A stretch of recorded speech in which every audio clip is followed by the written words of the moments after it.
Sabahleyin uyandığın iş yerinize yayan gidiniz sevgili seyirciler. Hem faydalı olacak sağlığınıza hem de keyfinize. Çünkü tabiat bizi şaşırtır.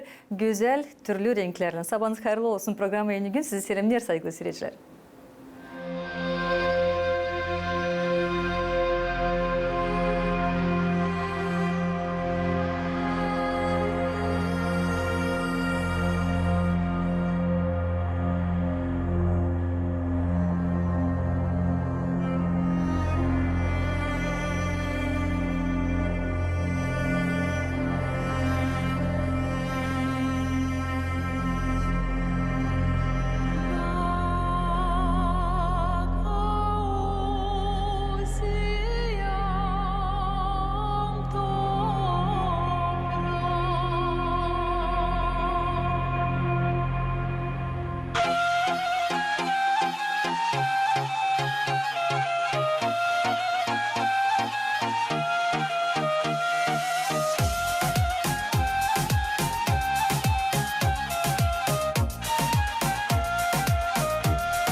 Güzel bir türkü yuttu bizim stüdyamızda. Sabahleyin çaldı onu anılmış Gagauzyan türkücüsü Lyudmila Tokan. Ana toprağım, Gagauzya toprağım yazdı bu lafları Olga Ivogla. Bugün o bizim stüdyamızda tanıştıracağım sizi. Ondan Olga geldi Kazayak köyünden. Olga hoş geldin bize stüdyamıza. Hoş buldum. Sağ olasınız teklifiniz için. Çok sevinirim, çok kısmetliyim. Sevgili seyirciler, Olga çok vakit bulunardı Rusya'da ama şimdi ana toprağına döndü. Ama bu vakitte yazdı çok şiir Gagauz dilinde. 100'den ziyade var nasıl söyleyeyim. O 20 şiire yazıldı çok türküler. Onları çalır bizim anılmış türkücüler Lyudmila Tokan, Nikita Panayitov, Anna Drago, Sergey Uzun. Tozi grupası, Valentin Ormancı. Onun için teklif ettim Olga'yı bugün daha derinden tanışalım. Siz de göresiniz bu hafta çünkü çok güzel yaratmalar var Olga'da. Tebrik ederim. Hoş geldiniz Olga. Nasılsınız? Tebrik ederim sorayım çünkü ana toprağınıza döndüğünüken öyle başka duygular var. Kayalım sizinle. İlk isteyim söylemeni. Yarım canım hep ana toprağımdaydı. Zere ben geç gittim Rusya'ya, 32 yaşında. Ben bileyim ne o ana toprakta yaşamak. Ben ana toprağımı pek beğenirim. Ana dilimi de pek beğenirim. Orada bulunarak duygular, başka yeni duygular peydalanırlar. Onun için nice ben büyük kısmetli duyarım kendimi. Sanırım hani az yürek kişi hangisi anladı bu değişikliği bulunarak yabancılıkta da gelme ana toprağına. Gerçekten bu pek bir büyük kısmet. Şükür Allah'a böyle oldu da biz geldik. Diğerleri damar çeker. Çeker, elbette ki çeker, doğru. Sanırım ki kim ayrılır ana evinden, toprağından o gerçekten sizi anlar. Çünkü kıvrıldığı olan köşeden, ana baba evinden duyarsın hani bu yer sana hem pahalı, hem önemli, hem bütün dünyadan en güzel bir yer. Doğruncu Paulo Coelho demişti. Anlama değil hani kısmet tokadın yanında lazım çıkma, uzak yerlerden dönme da geldiğinin duyma hani kısmet gerçekten tokadın yanında. Bu doğru. Ben biliyorum hani mahsus geldiğiyle ana toprağınıza, evinize hemen de bir şiir yazdınız. İsterim onu okuyasınız çünkü öyle dalgalandırdı sizi bu buluşmak. Siz öncelikle isterim sorayım ne kadar vakit yoktunuz evde? Ben çıktım 2013'te, önce evlendim. 2013'te çıktım evden, ana toprağımdan. Da 10 yıl yoktum. Böyle gelirdik yılda bir kere ama bitki durumla biz 3,5 yıl eve gelemedik ailemizden. Da şimdi 3,5 yıldan sonra eve dönme bu pek güzel, dalgalandıran bir şey duygular. Ama şimdi heptene geldiniz. Şimdi döndük heptene. Bilirsiniz ben de sevinirim çünkü sevinirim için bizim gençler, talantlı insanlar gelirler geri ana toprağına. Sanırım ki hem de umutlanırım hani faydalı, daha çok fayda da burada getireceğiniz bize bütün Gagauzya'ya hem yaratmalarınızla hem de çalışmalarınızla. Umutlanırım Allah'ın yardımıyla. Kolaylık olursa, vakit olursa ama açan duygular var içinde. Ona ayırmayı, var mı vakit, yok mu vakit? Böyle defter, kalem yanındayken neyse yazdın sonra onu güzel yerleştirdin. Olacak. Şimdi görüyorum bir yaprak var yanınızda. İsterim okuyasınız o şiiri hangisini yazdınız hemen. Yazdım bu şiiri. İçinde yine duygular gerçekten çölmekten artık dökülerdiler. Döküler de nere? Döküler yaprağı. Kısmetliyim mi? Böyle kurdum şiirinin adını. Bakalım ne cevaplar bende oldu. Eğer sorarsalar bana kısmetliyim mi? Düşünmekle zorlatmam hiç ben kendimi. Cevabım benim hazır. Kısmetliyim hep. Ben yaşarım dünyada, var bana da yer. Ben duydum ne o sevda. Değil mi bu kısmet? Ondan büyük olur fayda. Sevgisizlik bet. Anladım ne o vatan. Uzak yollarda. Başka gitmem bucaktan. Kısmet toprağımda. Ben olabildim ana. Var 2 uşağım. Prost edersin Allah'ım. Gücendim boşa. Öğrendim pişman olma. Tutmama küsü. Ne de düşse karşıma durmam küsülü. Denedim ben şiir yazma. Birkaç yerleşti. İsterim ta iyilik yapma. Sade yetiştireyim. Eğer sorarsalar bana kısmetliyim mi? Bu soruşta yok şüphem. Cevap besbelli. Bravo. Sağ olasınız. Sanıyorum ki böyle dalgalandırdı sizi her bir evin köşeci, her bir köyün köşeci de hemen de yazdınız böyle lafları, böyle duygularınızı açıkladınız, kendi kısmetinizi bu yapraca döktünüz. Doğru, öyle de var. Hiç gücenmedi lazım. Çok momentler var. Hangisi gerçekten sanırsan küçücük ama onlar gerçekten büyük hem yapar bizi kısmetli. Sadece lazım görelim, anlayalım hem de şükürlü olalım. Öyle de olsun. Olga, sizinle tanıştığımız sosyetелerde öyle yazıştık, tanışardım, hem tanışırım sizin yaratmalarınızla. Türküleriniz yöter bizde GRT kanalında. Çok sağ olasınız derim bunun için. Hem de başarılarla kutlarım sizi. Hem de isterim ama daha derinden tanışayım sizinle %100. Anlatırsınız. Küçüklüğünüzden nasıl başladınız?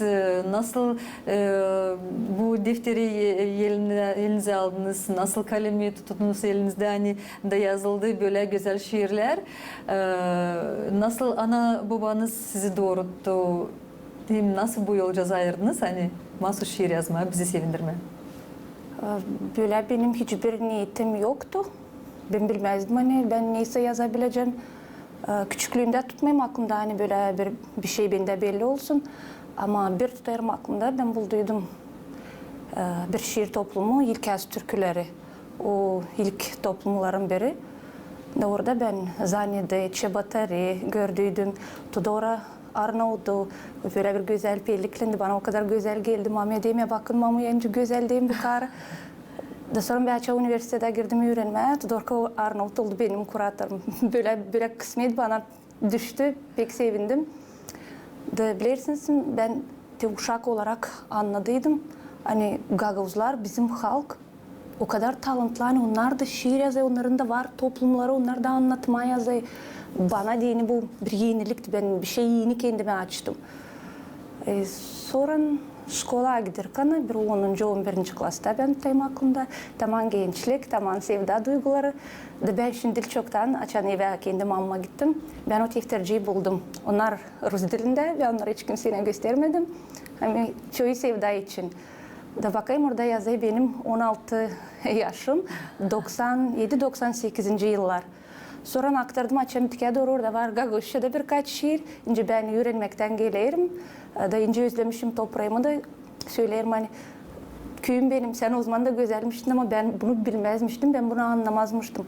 Açan gideysin, birazcık da uzağa gitsen geldiğinin ben böyle çıkardım ormana, girerdim mağaza, ben özlemişim, öte anılara büyük eve giderdim, bakardım. O kadar özlermiştim. Onun için uzman bir kişiye Gagavuşça yazmıştım. Sonra ben üniversitede bitirdikten sonra 5 yıldan sonra geldim köye, liseyde çalıştım öğretici Rumun dilinde 10 yıl. Öğretici öğrendiniz. Öğreticilik. Ben Gagavuz dilinde hem Rumun dilinde literatür alanında. Ama ben sadece Rumun dilini götürdüm 10 yıl. Yaşlar gider, daha başka soruşlar, daha başka sancılar böyle çekedi, rahatsız etme. Böyle bir parçık vakit bulduğuyla savaşırdım onları yerleştirmeye şiirlere. Geldi aklıma öyle bir fikir diyeyim ana baba o kadar terbiye etmiş hani hepsi olsun yerinde, hepsi olsun sırasınca da derim kendime fikirlerimi de düşünmeklerimi de savaşmışım o kadar güzel yerleştirmeye şiir formasında olsunlar. Hangi temayı daha çok seversiniz? Bilirim hani yazarsınız Gagavuz için, ana toprağınız için, ana diliniz için, adetler için. Hangi tema hem sevgili ya da hem hepsi bu toplum? Bilirsiniz sıraladınız doğru. Bunları, bu konuları çoğu açıklar. Onları yokunca açıklamama, onlar en önemli duygular, en önemli konular insan yaşamasında. Ama ben böyle kendi kendimde ciddi olarak söyleyerek aslayıp bana gelen en yakın tema bana adetler. Bilmiyorum cevap hangisi daha doğru olacak. Bana kalsa hani küçüklüğümde ona o kadar daha açıktı, o kadar daha zengindi. Babalar yaşardı. Onlar daha güzel, daha bütün yürekten, Allah'tan korkardı, davranardı. İşi sırasınca bir şey kaçırmadılar, hepsini güzel yapardılar. Da bir hani küçük olmayacağım deyin de dönemeyeceğim o vakitlere geri böyle bir patret gibi kaldı aklımda. Bir ki de bugünkü günde adetler istemezsek de ama batılayırlar.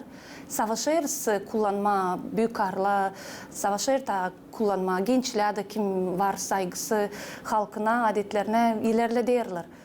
Hem de bir sebep bana kalsa hani ben uzağa gittim.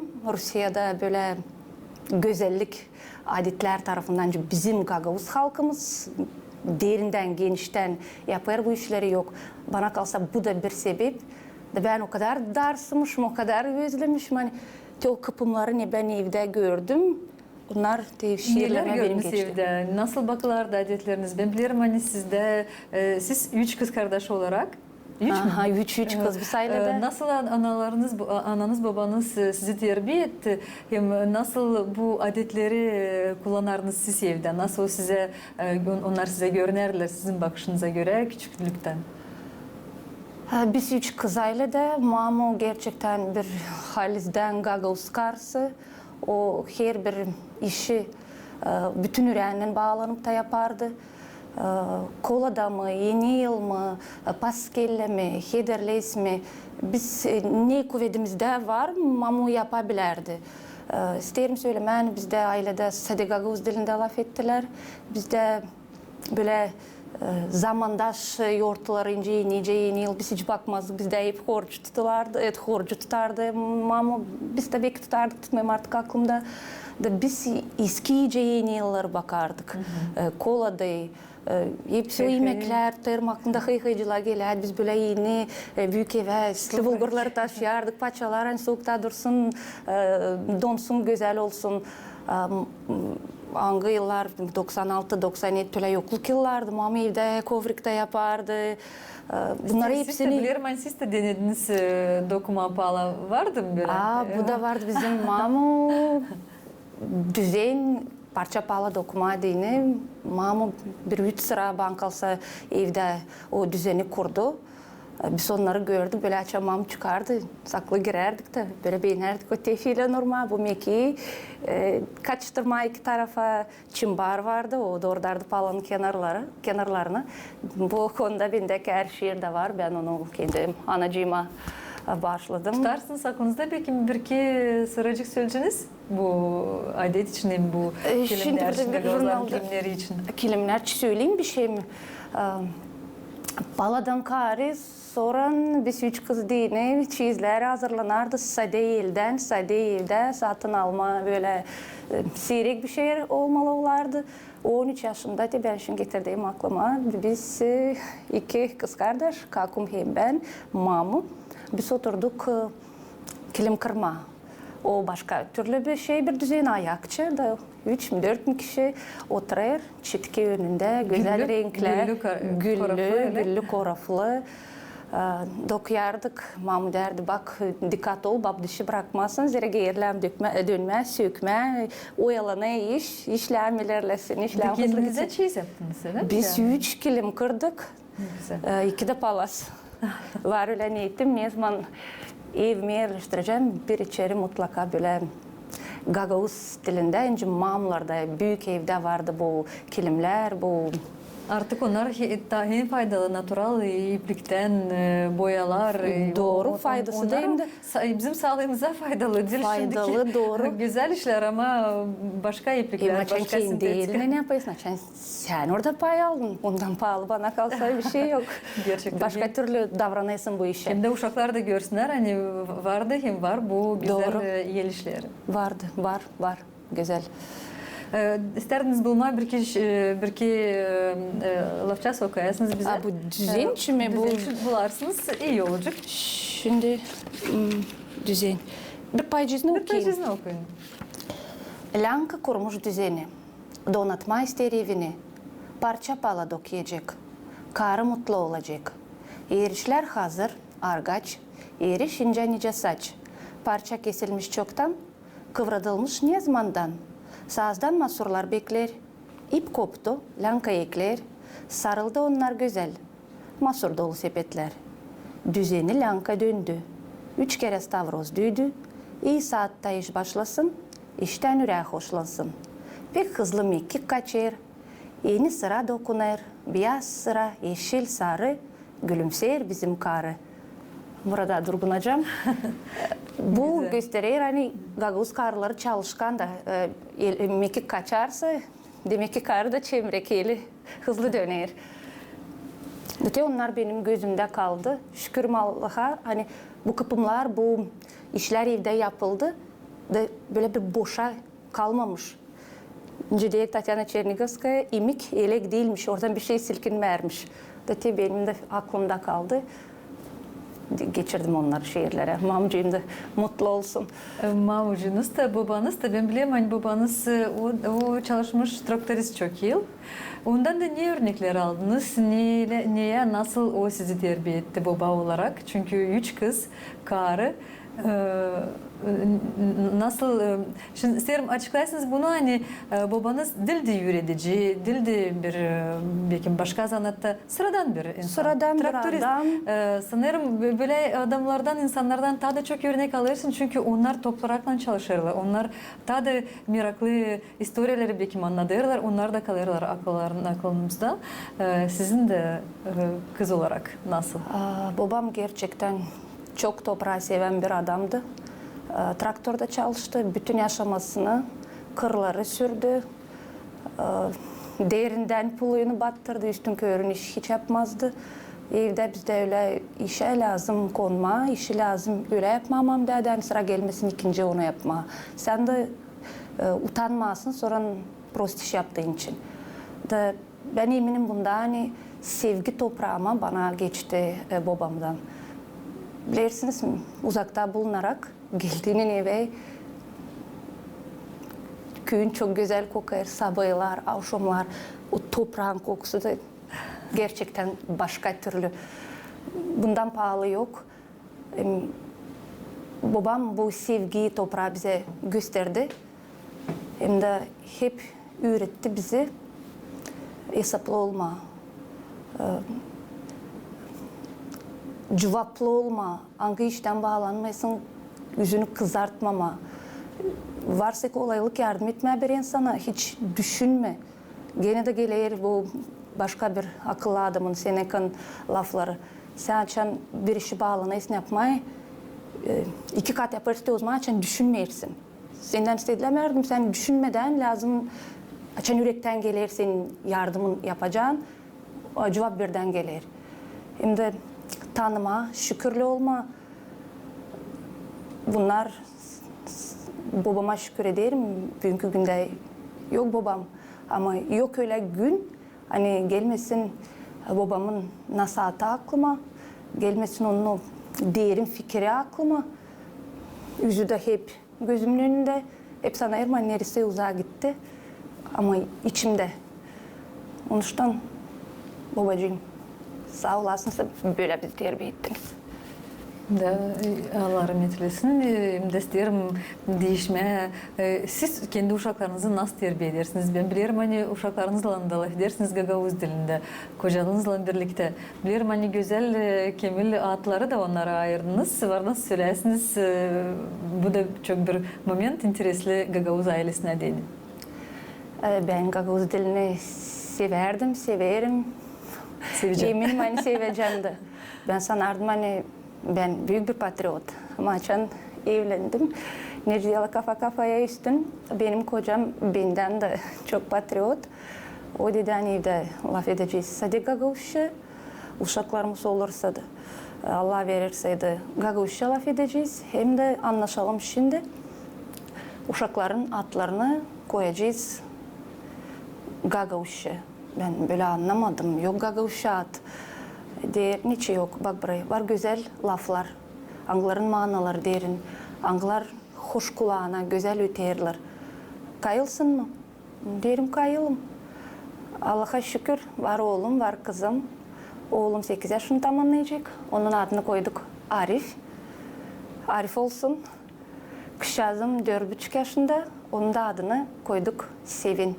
O da sevinsin yaşamaya. Sevindirsin de.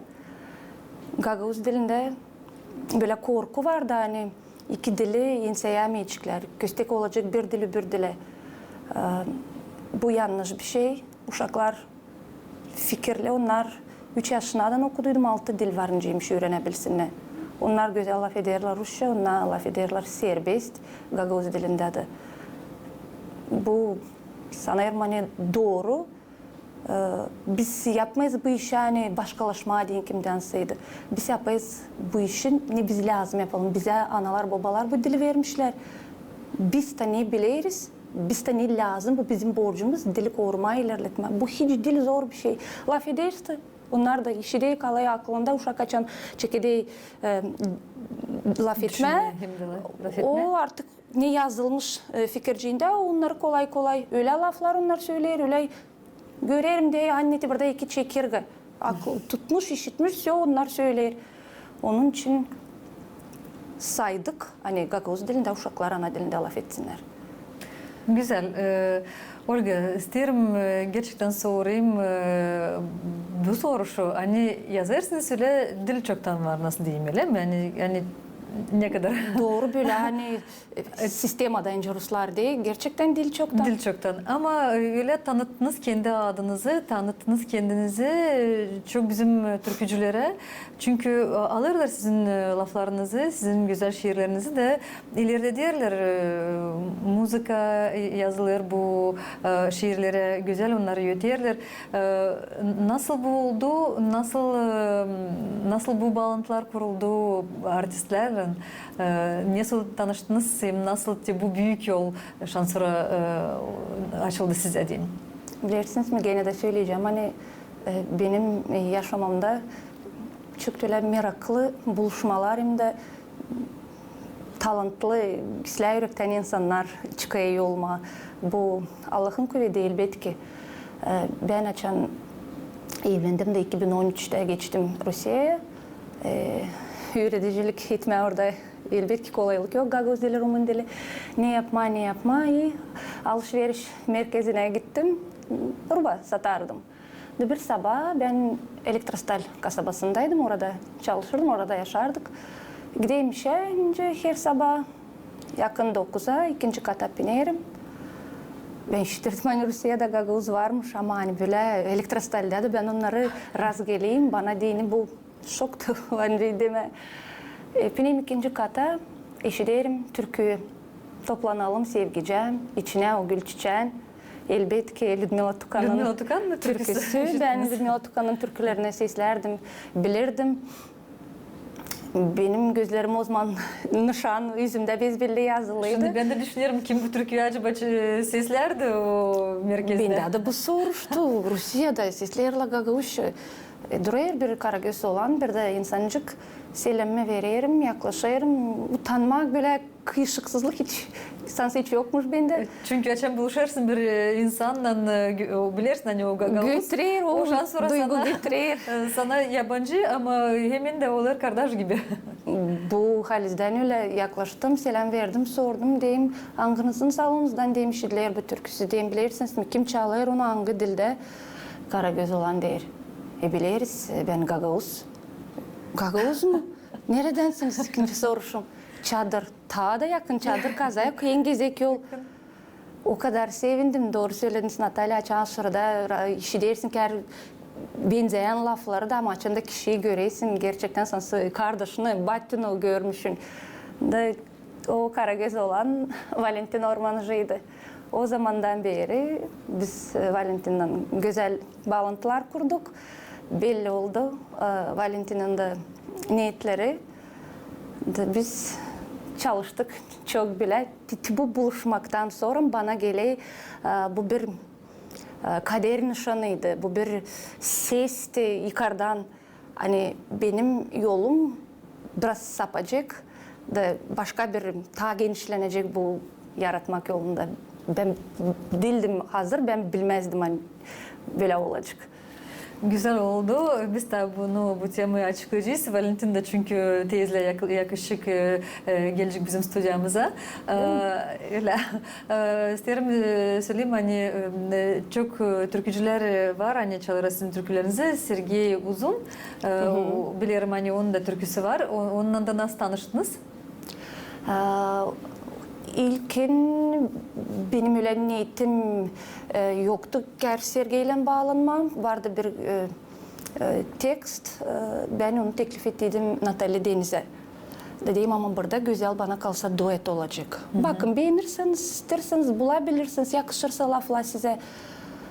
Der, silah düşüneceğim, bakacağım. İnsan yazdı. Der, teklif edeceğim Sergey'e.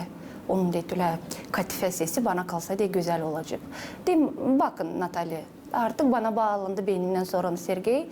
Tamam, bu Covid zamanları olduydu. Yakışmamış Natalya Ukrayna'dan gelme. Da Sergey kendi başına türküyü yerleştirdi, müzika yazdı. Kendi de onu çaldı. Da böyle bu unutulmaz türküsü dünyaya geldi. Bir de biz çevirdiydik. Ben uzakta olarak çok sesledim. Facebook şükür olsun. Çok kişiler orada gördüm ne oluyor vatanımda. Onlar Rus dilinde Irina Samarina Labirint'in şiirine türkü yazmıştılar dostlar için. Ben denedim çevirmeye. Bana o kadar dürttü beni bu konu. Diyeyim ya çevireyim. Sonra beğendimince oldu. Teklif ettim Sergey'e. Diyeyim bakın Rusça öyle güzel çalmışsınız diyeyim. Alın Gagavuz bakın olsun. beğenirseniz. De çok sağ olasınız Olga. Olacak güzel. Sonra bu türküyü de yaptılar onlar. Böyle Sergey'le benim böyle bağlantılarım oldu. 2 türkü dünyaya çıktı. Güzel oldu. Şimdi biz de bakalım bu türküyü hangisi bağladı sizi Sergey'le. Da ilerleyeceğiz programımıza. Hadi bakalım türküyü. Bakalım.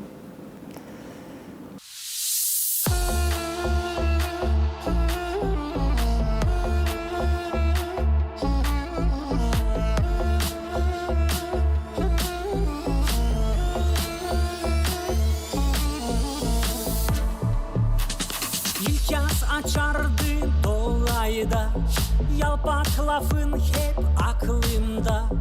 Güzel kokardı salkımlar, gökte solmazdı yıldızlar. Kalbim taşardı duygudan, hiç vazgeçmezdi umuttan. Keyifli gezerdim sevgiden, düşlerimdendin sadece sen. Unutulmaz o yıllık sevda, çiçek açtı hangi dalda. Yandım seni seve seve, umut kime verdin söyle. Unutulmaz o yıllık sevda, yandım seni seve seve. Canım imdat bulduk kimde, söyle sevdim söyle söyle. Vakit geçer zaman düşer, sarı yapraklar dönüşer. Sade duygum benim senmez, güz yağmurlarına verilmez.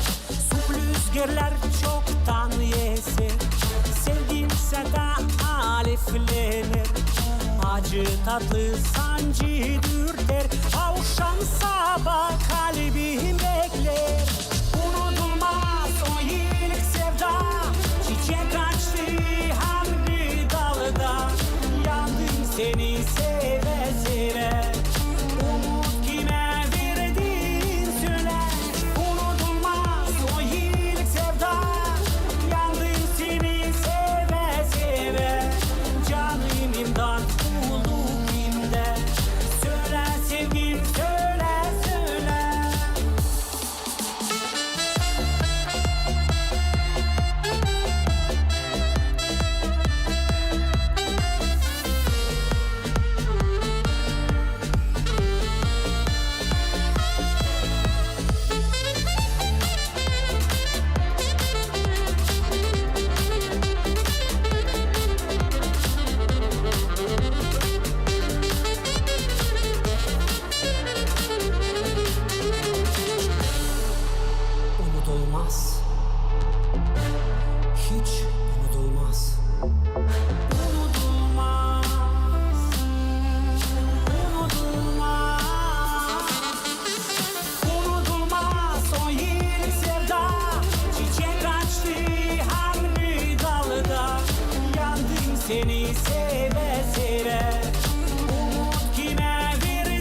İleri Ders programımızı saygılı seyircisinden birlikte bugün stüdyamızda Olga Ivoglu, Gagauzyan anılmış şansölü şairi, hem de stüdyamıza yaklaştı Valentin Ormancı, Gagauzyan şanlı artisti. Sabah hayır olsun. Sabah hayır olsun. Nasılsın? İyiyim. Hava güzel. Her zaman sıcak karşılanırız burada. Onuştan seve seve geliriz buraya. Aliz'den de açan var böyle misafirlerimiz. Nasıl Olga? Hangisinden kaç yıl görüşmedin? İyi.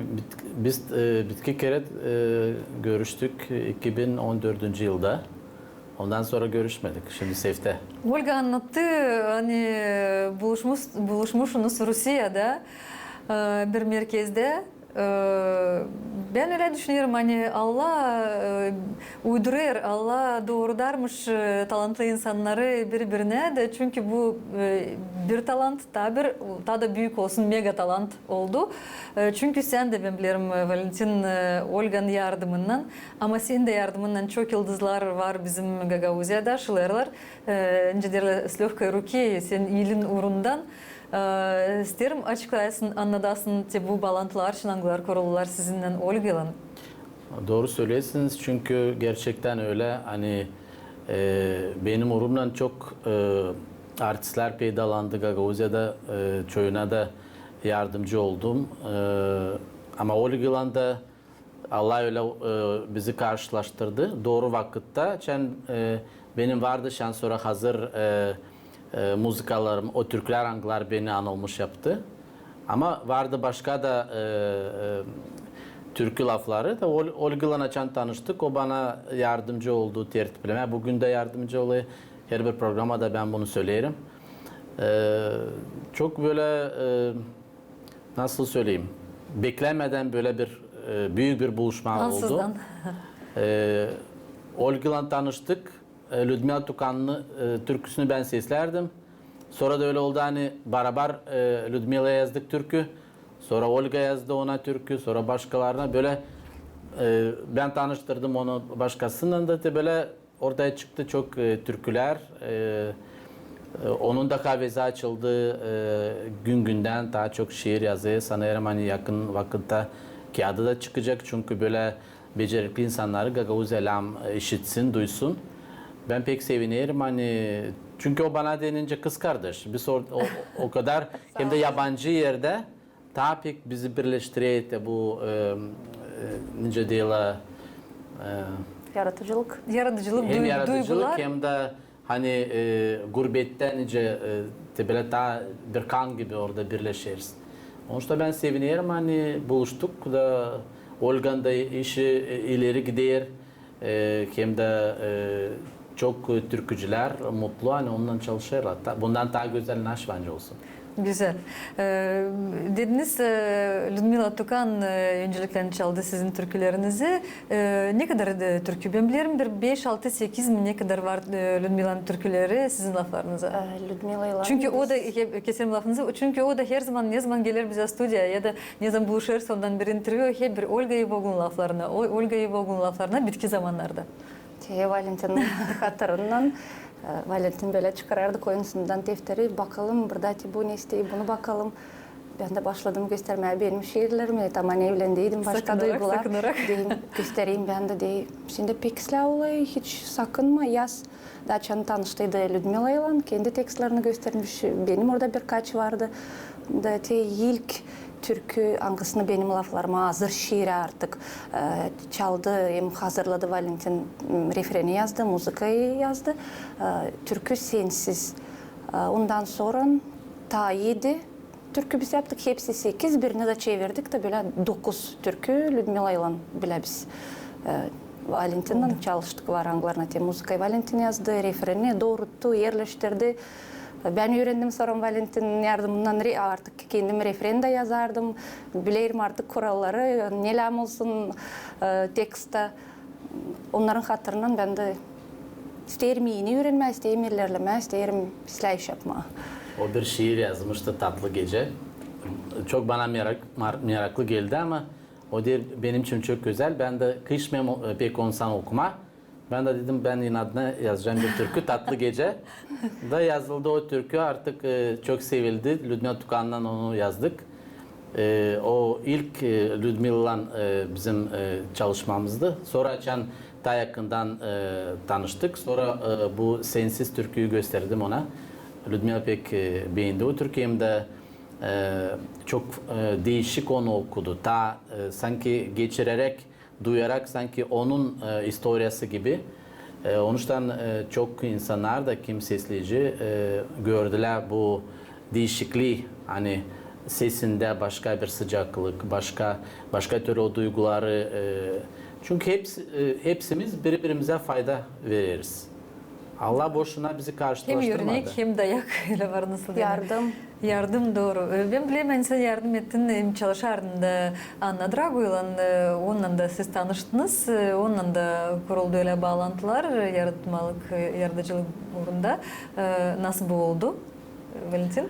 Biz açan çalışardık. Anne yazmıştım ben Solniçna Gagauzya, sonra yerde anılmış. Sonra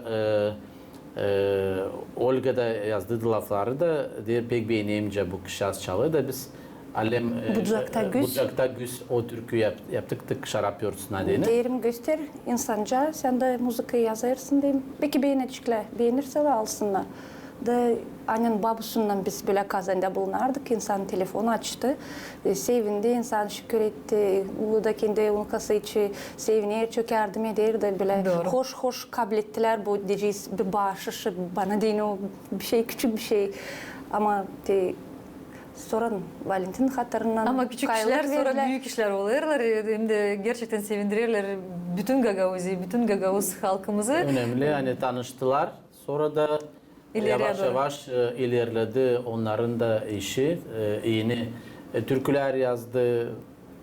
Güzel, hani ben pek sevinirim, hani şimdi baktıkça ileri bir 20-30 yıl geri az vardı Gagavuz türküler. Vardı türküler hangileri sıralarda çalınardı.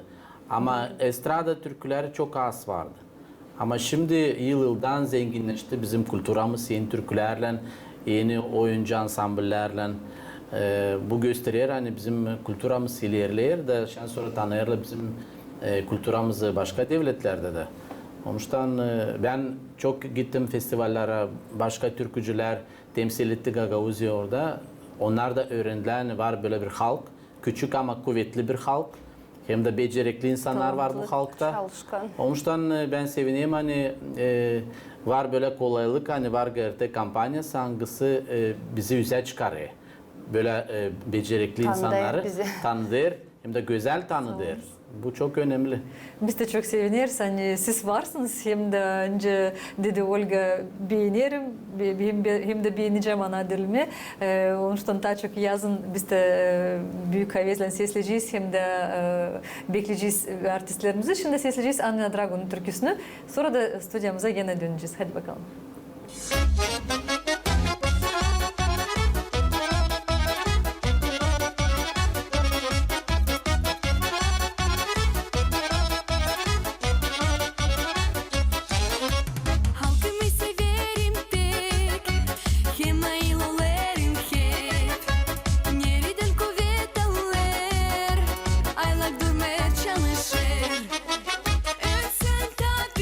Çıkma, dük canari ke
quem for não chega.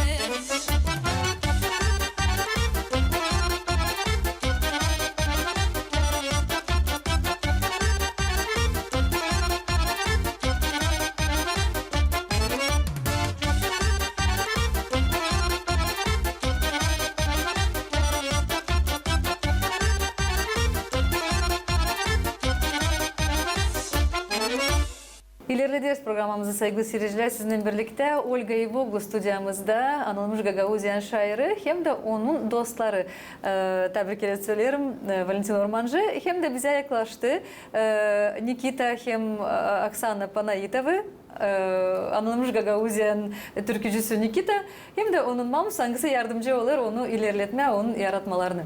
Доброе утро. Доброе утро. Как настроение? Вот сегодня у нас такая замечательная компания. Я знаю, что вы долгое время сотрудничаете с Ольгой. Вы часто говорили о творчестве у Ольги. Вы, Никита, ты исполняешь песни в твоем репертуаре, по-моему, 4-5, сколько песен? 5 песенок. 5 песен, Уже есть да? 5 песен. Замечательно. Вот как можно онлайн познакомиться и как можно онлайн работать? Расскажите, пожалуйста, как вы познакомились и о вашем творческом союзе, пожалуйста. Ну, на самом деле, познакомились вживую мы не так давно. Вот, совсем недавно увиделись, но работаем мы уже очень долгое время. Я бы хотел сказать сразу огромное вам спасибо за вашу помощь.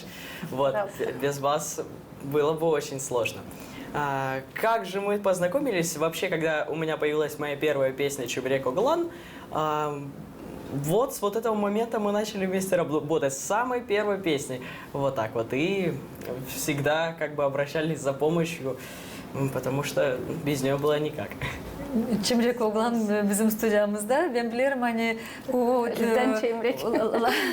Lafidir Rusya ama türküleri savaşırken sonra Gagauzya çalma. Ben bilirim hani sonra siz daha bağlanırsınız. Seslersin sen nasıl o bu lafları söyler, uydurur, sen yardımcı olarsın. Nasıl olardı bu bağlantılar? Seslerdi mi bu oğlan sizi? Pek seslerdi. Necdet'in oğlanın da niyeti ilerleme, iyileşme.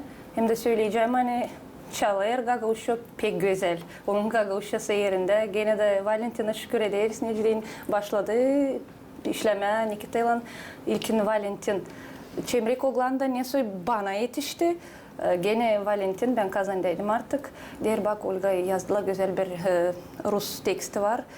Yakışacak mı çeviresin? Dedim hadi bakayım. Çevirdim. Aldılar. Türkü oldu. Ben sesledim. Da sonra geçti açan bir parça vakit. Facebook'ta ben tamam peydalandıydım. Valentin dermiş Oksana, bu olan size Çemrek Oğlan'ı çevirdi. Da sonra Oksana kendi beni buldu. Artık Oksana kendi açan bana bağlandı. Tanıştık. Bulduk birbirlerimizi lafımız pek uydu. Yani bir iki kuma her bir konuda da varınca laf edelim. Oksana'nın energetikası benim energetikimden pek uydu. Pek önemli açan insanlar birbirinden uyarlar, anlayarlar birbirlerine, bir dalgada bulunarlar. Anlaması insan var, uyar o anlamalar, görerler onu ne ben göreyim, sakınma dillem söylemeni burada değil öyle, burada böyle değil. Lazım doğruyu söyleme çünkü biz işleriz kaliteye, bize insan sesle, bize insan görey. Ben öyle Oksana dediydim, bir şey lazım olarsaydı ben hazırım yardım etmeye. Sonra onlar kendileri danıştı bana. Переведи. Я думаю, что Оксана уже хорошо понимает Оксана, гагаузский. наверное, просто догадывается, о чем вы можете говорить, о нашей первой встрече. Я и тоже, как Никита, хотела бы присоединиться к благодарности к Ольге, потому что это то, с чего начинался Никитин творческий путь. С Ольгой Ивоглой и Валентина Арманджи. Низкий вам поклон. Говорят, как корабль назовешь, так он и поплывет. Вот с таких замечательных людей, талантов своего дела, у нас все и получилось, и все случилось. И я ни грамма не жалею, что вот именно вот эти люди стали нашим истоком, так сказать. И спасибо огромное, Олечка, Валентин, за то, что вот вы настолько сильно нас поддерживали, не только в начале, ну и во всей последующей Никитиной карьере, что ли, так, если можно сказать. Спасибо большое. Мы познакомились, да, через песню «Чемрек Оглан». Валентин написал музыку, Олечка написала слова. Она уже рассказала эту историю, я так немножечко поняла. В последующем нам очень интересно стало работать вместе, потому что у Ольги очень теплые слова, теплые тексты, а самое главное, они очень глубокие и полны смысла. И еще я в ее лице нашла не только автора песен для Никиты, но искреннего, naстоящего друга. Мне приятно. Спасибо взаимно. Ben de bunu söyledim. Çok önemli bu laflar. Gerçekten bu insanlar hem insanlar kimi ben sıraladım, kimine siz yazarsınız. Herkese kim de geldi bize stüdyomuza herkese şükür eder. Çünkü insan yazar güzel şiirler. Onlar kalırlar yaprakta, onlar kalırlar kağıtta. Güzel. Ama var böyle anılmışım güzel artistler, talantlı artistler. Anıları bu şiirleri ilerlederler, açıklar da bu laflar yöterler. Önce dersiniz ta Rusya'nın dibinde var nasıl demeye. O zaman bu çok önemli hepsimize olur. Ben de isterim sağ ol söyleme. Zere bu insanlar inanmaydılar, güvenmeydiler. Ben de bana kalsa açılmayıcıydım. Ben de orada yazacıydım. Yaprakta saklıda kalacıydılar. İnsan istedi, insan inanıyor, insan bekliyor. Ne söylenince insanı cevapsız bırakma, beklettirme ya da kaybetme. Onun için onlar bana, ben onlara ortaya çıkayım. Sonra güzel bitirilmiş, sanırım hani güzel tamamlanmış bir iş. Biz de seviniriz bu tekstlerle, türkülerle insanları. Böyle söyleyeceğim. Burada varın söyleyeyim hani Valentin o zaman sizin yaratıcılık yolunuzda oldu. Bir yıldız hangisine ardına böyle Nasıl gittim. Ruslar derler vatiz eder, krестный отец. Doğru. Öyle gibi Doğru, oldu. Alize Çünkü öyle. Valentin'i hepsimiz tanırız. Valentin'in adını hepsi bilir, tanır sesini radyoda, ekranlarda. Valentin çok kere temsil etti Gagauzi başka festivallerde, yarışmalarda, Türkiye yarışmalarında. Onun için hepsi genç artistler de, hepsi artistler de incediğim yanında, dolayında. Onun için böyle oldu, hani yıldızlar hepsi nasıl derler kuruldular, bir büyük mega yıldızlar oldular. Doğru. Güzel, ben sanırım ki Güneşin dolayında yandı, bir planetalar da geldi de aydınlattı. doğru. Çok önemli çünkü siz de aydınlattınız stüdyomuzu bugün. Biz boşuna gelmeyiz bu dünyaya. Her bir insan lazım ardına bir şılayan iz bıraksın. Onun için biz olmadığına ama bizim yaratmalarımız gene yaşayacak. Onun için lazım yıldan yeni işler çıkarma yüze da öbürlerine de kim hangisi onlar da becerikli ama kıyışmayla belki göstermeye kendi yaratmalarını biz onlara örnek olarak onları da havezlendiririz da onlar da yavaş yavaş yüze çıkar. Bu çok önemli. Çünkü önce değerli Ludmila Tukan hani Valentin Ormancı benim yaşamamda peyda alındı. O zaman açan ben artık bilmerdim hangi tarafa gitmeye kanardım. Bir taze soluk gibi oldu. Grupa Tozilere gene türkü yazdım, onları başka bir uğra çıkardım. Ani Drago başka uğra çıkardım. Bu çok önemli. Hani ben sevineyim hani benden fayda var. Olga'dan bana fayda var, benden ona fayda var. Hani biz birbirimize destek oluruz da yüze çıkar böyle güzel yaratmalar, angılar gösteriyor bizim Gagauz ruhumuzu da kültürü de ilerledi. Bu çok önemli. Bana da anahtarı verdiniz. Ben de o kapıyı açabilmişim. Şükür Allah'a da bu yola çıktım. Çok sağ olasınız. Şükür. Şimdi isterim teklif edelim hepsi seyircileri hem de sizi. Birlikte bakalım Nikita'nın türküsünü. Hangisi girdi onun albümüne. Hadi bakalım.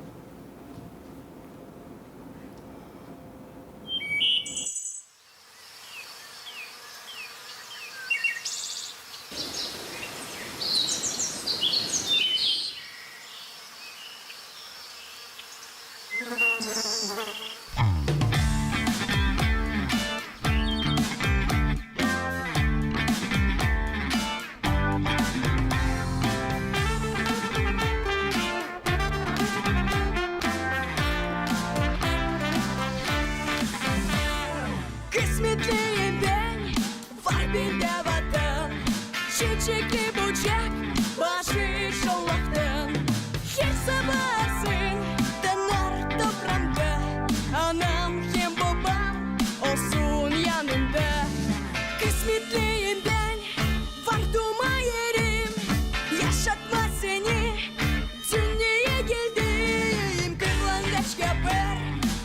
Gerçekte yuva benim vatanım, benim vatanım, benim vatanım Gagauzya.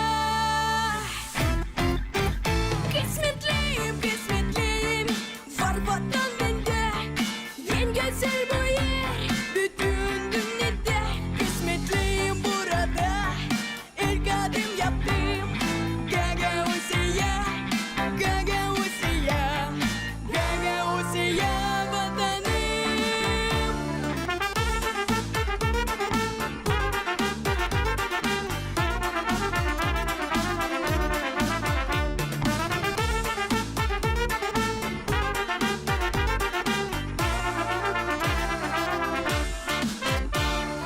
Kısmetliyim ben, var bende vatan. Bu gemi köşe, güzel masaldan. Yeşersin kırlar, dolsun başaklar. Çiçekler açsın, olsun meyveler. Kısmetliyim ben, var duma yerim. Gagauzya, sende kuledim. Havayı çalar, çoban çıkmadı. Yolcuyu çıksın, uzaktan yedi. Yolcuyu çıksın, uzaktan yedi. Kısmetliyim, kısmetliyim, var vatan bende. En güzel bu yer, bütün dünyada. Kısmetliyim burada, ilk adım yaptım. Gagauzya, Gagauzya, Gagauzya vatanım. Гагаузия, dedemin sen toprak. Hep hazırım seni koruma.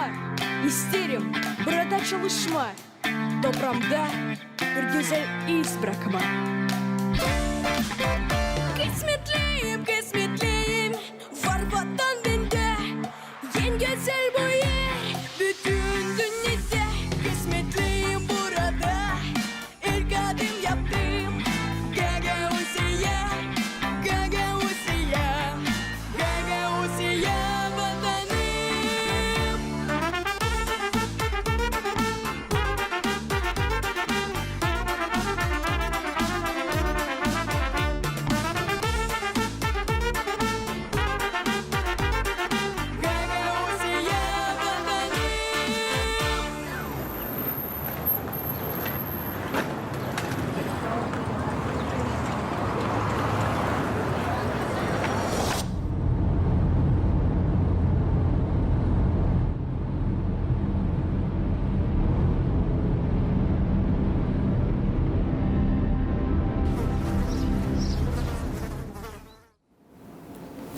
Biz de kısmetliyiz. Hani böyle talantlı insanlar bizim stüdyamızda. Siz de görerken bu klipi nasıl kendiniz duyuyorsunuz Olga? Elbette dalgalanır. Güzel, sevinmelik duyguları benim yüreğimi kaplar. Sevineyim, hani bu benim de yıldız saadım. Büyün düğer. Kısmetliyim. Başka yok. Bu Türkiye'ye bakarken, seslerken onu hem de bakarken nasıl o kuruldu bu klip diyeyim Rusça. Gerçekten böyle hani siz hepsiniz öyle nasıl iplicekle yürülüyorsunuz, hani bizim adetlerimiz yürülü sıra sizin içinizden de öyle yaptınız, hani bu insanları da bağladınız bu uyuma, hani bir yumaktısınız.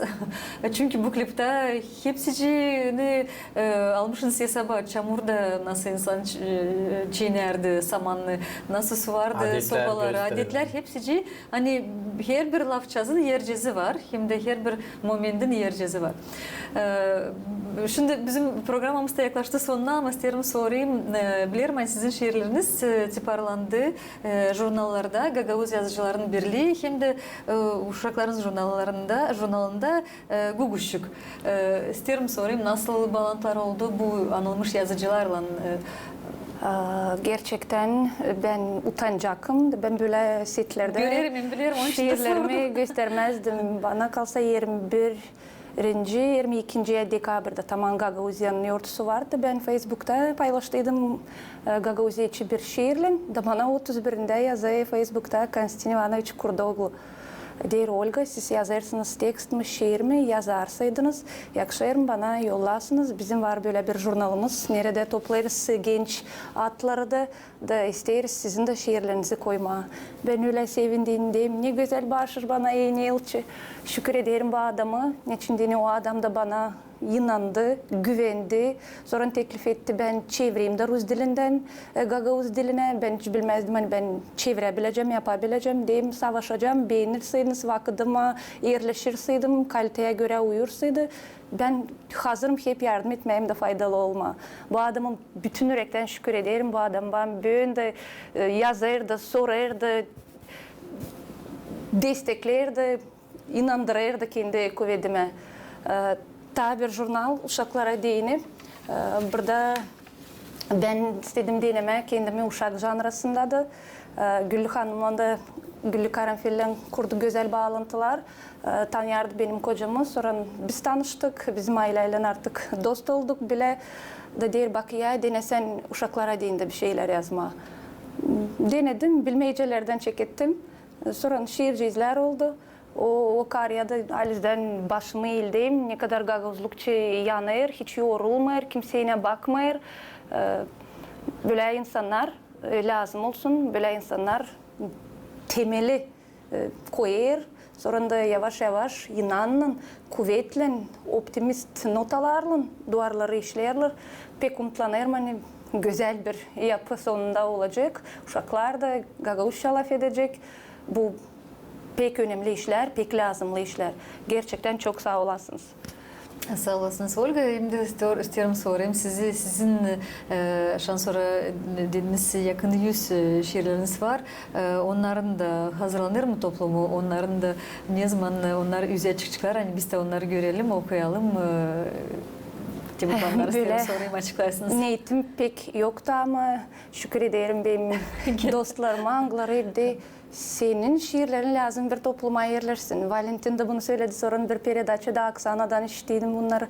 Da diyeyim sanki benden var nasıl böyle güzel bir iş yerleştireyim, yapabileyim. Burayasınız Gagavuz'a bir başır.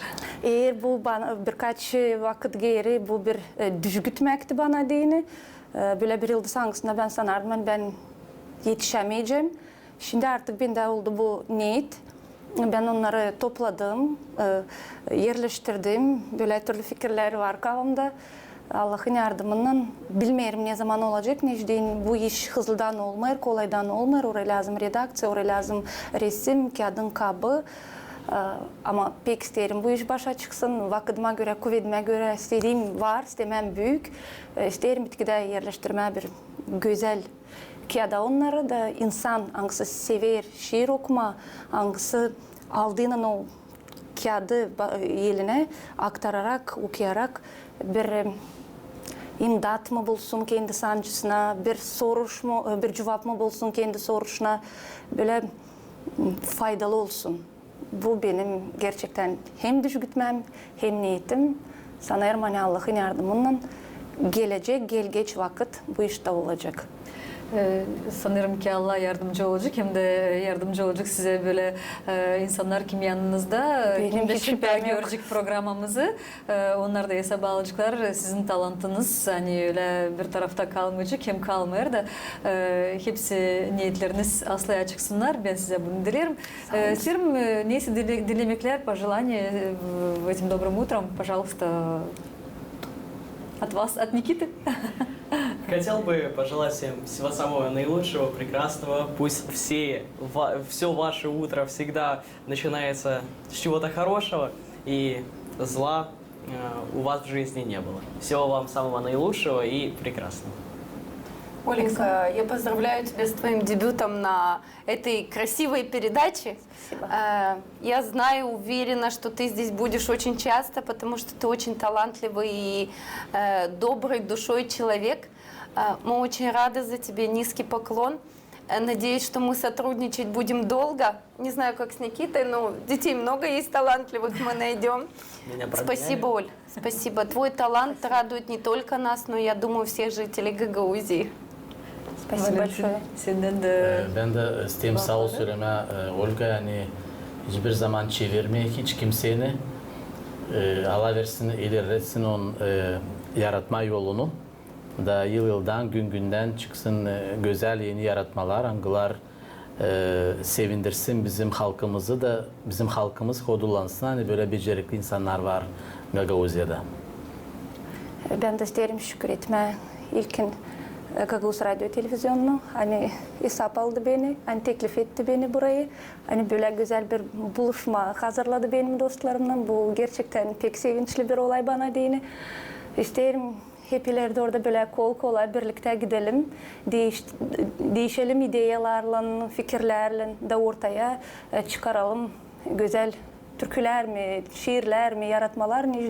Her bir iş varınca ihlam etsin yaratıcı insanına. Bir çiçek kokusu da, bir güzel türkü de, böyle bir iki laf çastı.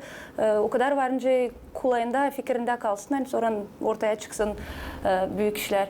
Her zaman hazırım. Sağ olasınız, hani inanırsınız, sağ olasınız, hani güvenirsiniz.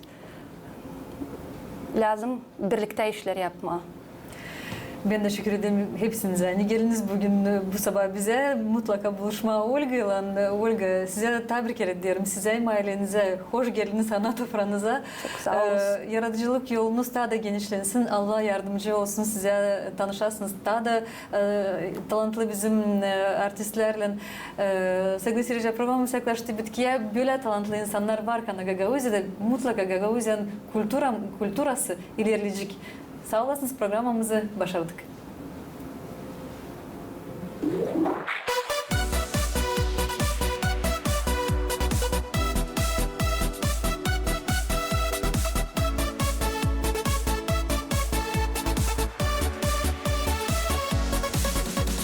Allah'ın güzelliğiydi yaratma aile.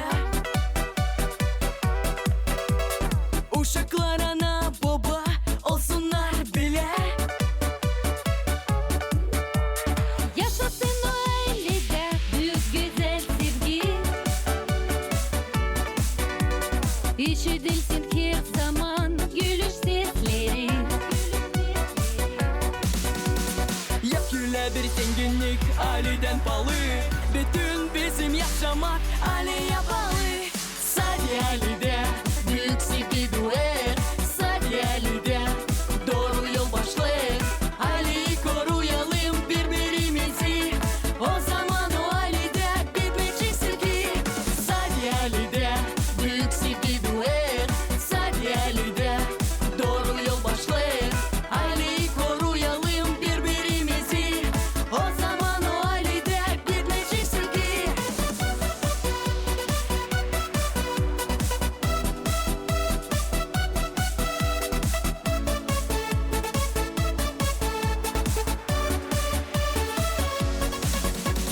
Ailenin var temeli güvenmek, saygı. Dünyada o kısmetli kim sevmedildi. Yardıma açan gelir babamın eli. Anneciğimin güler mavi gözleri. Yaküle bir zenginlik aileden pahalı. Bütün bizim yaşamak aileye bağlı. Sadece ailede büyük sevgi doğar. Sadece ailede doğru yol başlar.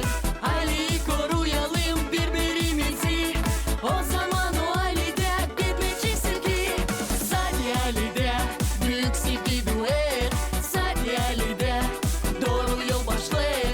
Aileyi koruyalım birbirimizi. O zaman o ailede bitmeyecek sevgi.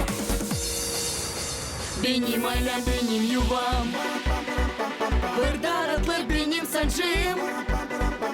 Hiç sıcağına ben doyamam. Burada imdat bulur canım. Yaküle bir zenginlik aileden pahalı. Bütün bizim yaşamak aileye bağlı. Sadece ailede